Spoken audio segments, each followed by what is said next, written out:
Hello viewers, আমি প্রিয়াঙ্কা আপনাদের স্বাগত জানাই আমার ব্লগে। বন্ধুরা, আশা করি আপনারা সকলে ভালো আছেন, সুস্থ আছেন। আজকে আমি আপনাদের সাথে শেয়ার করে নেব ফেলা যাওয়া তরমুজের খোসাকে কিভাবে সুন্দর করে রান্না করে খাওয়ার যোগ্য করে তোলা যায়। প্রথমে আমি তরমুজের খোসাগুলোকে নিয়ে সেগুলির পেছনের ছালটাকে ছাড়িয়ে ভালো করে ধুয়ে নেব। ভিডিওতে দেখতে পাচ্ছেন আমি ছালগুলোকে সুন্দর করে ছাড়িয়ে নিচ্ছি।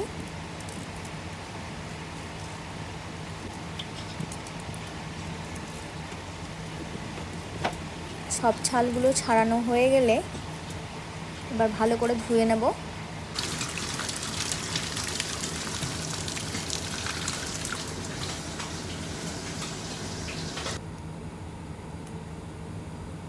এরপর একটা একটা করে খোসাগুলিকে গ্রেডারে গ্রেড করে নেব। এতগুলো খোসা আমি একা করতে পারছিলাম না, তাই হাজব্যান্ডকে দিয়েও করিয়েছি কিছুটা। ভালোই করেছে, কিন্তু বাড়ির কাজ ভালোই করে, তবে ধৈর্য একটু কম, হুটপাট রেগে যায়।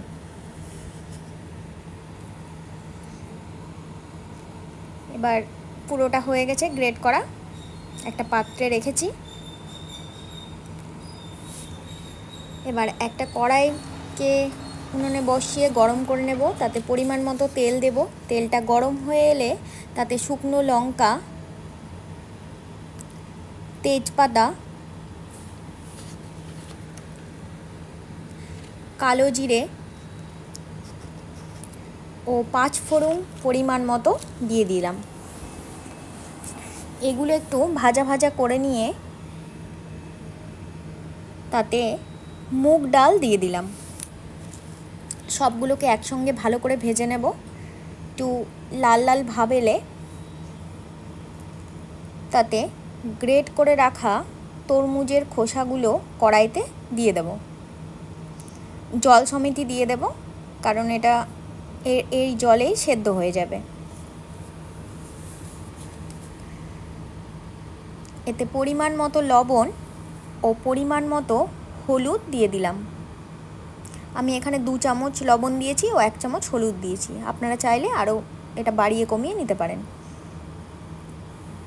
ভালো করে মিশিয়ে দিলাম লবণ হলুদগুলোকে। এটাকে মিডিয়াম আঁচে কিছুক্ষণ হতে দেব। মাঝে মাঝে এসে খুন্তি দিয়ে নেড়ে দিচ্ছি। জলটা আস্তে আস্তে শুকিয়ে যাবে, তখন 2 চামচ মতো গুঁড়ো মশলা দিয়ে দিলাম। এরপর এটা আরও কিছুক্ষণ হতে দেব। এবার একেবারেই জল শুকিয়ে গেলে নামিয়ে নেব।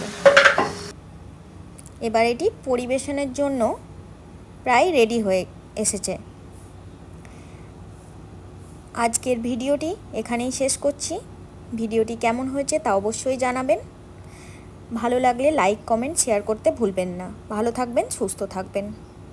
সকলকে ধন্যবাদ জানাই।